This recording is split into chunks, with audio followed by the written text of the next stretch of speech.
Let's see this question. The question is, read the given statements regarding cell division and how many of the statements are incorrect. तो यहाँ पर जो concept apply होने वाला है, cell division का concept apply होगा. Cell division में माइटोसिस की भी बात करेंगे एंड सेल डिवीजन में मियोसिस की भी यहाँ पर हम बात करेंगे. तो इन दो कॉन्सेप्ट्स की अगर बात की जाए, सबसे पहला, एम फेज स्टार्ट हो रहा है with the nuclear division and usually ends with the division of cytoplasm. Incorrect word पर फोकस करेंगे कि हमें इनकरेक्ट स्टेटमेंट को ढूंढना है. तो एम फेज स्टार्ट हो रहा है न्यूक्लियर डिवीजन से यानी कैरियोकाइनेसिस एंड यूजुअली एंड होगा डिवीजन ऑफ साइटोप्लाज्म यानी साइटोकाइनेसिस. ये बिल्कुल सही है. दो मेटाफेजिक प्लेट्स बनती हैं at the equator in mitosis. Mitosis में सिर्फ एक ही मेटाफेजिक प्लेट बनेगी. दो मेटाफेजिक प्लेट कब बनेगी? In the stage metaphase 1. और ये मेटाफेज 1 कौन सी स्टेज है? मियोसिस 1 की. तो माइटोसिस का तो रोल ही नहीं आया. Metaphase 1 of meiosis 1.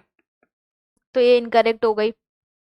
Then, once the chromatid reach the two poles, the chromosomal decondensation start and this stage is called anaphase. जब chromatids opposite pole पर जा चुके हैं और decondensation process हो रहा है तो उस स्टेज को हम anaphase नहीं बोलेंगे, उस स्टेज को क्या बोला जाएगा? telophase.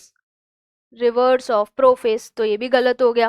देन इसके बाद fourth, division in animal cell starts from centre ends towards the periphery. उल्टा लिखा हुआ है. अगर एनिमल सेल की बात करें तो उसमें एक फरो बनता है. तो ये फरो जो है ये यहाँ पर बाहर से अंदर की तरफ बन रहा है यानी बाहर से अंदर सेंट्रीपिटल डायरेक्शन. तो जो डिवीजन है वो सेंटर से नहीं चालू हो रहा, it starts from the periphery यानी कॉर्नर से चालू हो रहा है. और फिर ये एंड कहाँ पर हो रहा है? And ends towards the centre. तो ये उल्टा लिखा है तो ये क्या हो जाएगा? गलत. Then fifth, meiosis ensure production of haploid phase in the life cycle of sexually reproducing organism and जो फर्टिलाइजेशन है वो रिस्टोर कर देगा डिप्लॉइड फेज को. ये बिल्कुल सही है. मियोसिस हैप्लॉइड फेज कैसे बनाएगा? 46 क्रोमोसोम मदर में, 46 क्रोमोसोम फादर में. तो मियोसिस होगा और मियोसिस से अल्टीमेटली क्या बनेगा?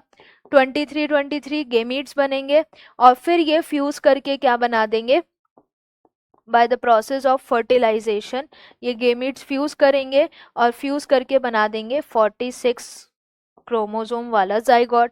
तो बेसिकली क्या हुआ? मियोसिस ने हैप्लॉइड फेज लेके आया इन सेक्सुअली रिप्रोड्यूसिंग ऑर्गेनिज्म और फर्टिलाइजेशन ने फिर से वो डिप्लॉइड फेज रिस्टोर कर दिया. सही है. इनकरेक्ट कौन कौन सी है? एक सेकंड वाली इनकरेक्ट है, देन उसके बाद थर्ड वाली इनकरेक्ट है एंड फोर्थ वाली इनकरेक्ट है. तीन स्टेटमेंट्स इनकरेक्ट है तो करेक्ट आंसर क्या चला जाएगा? ऑप्शन सी.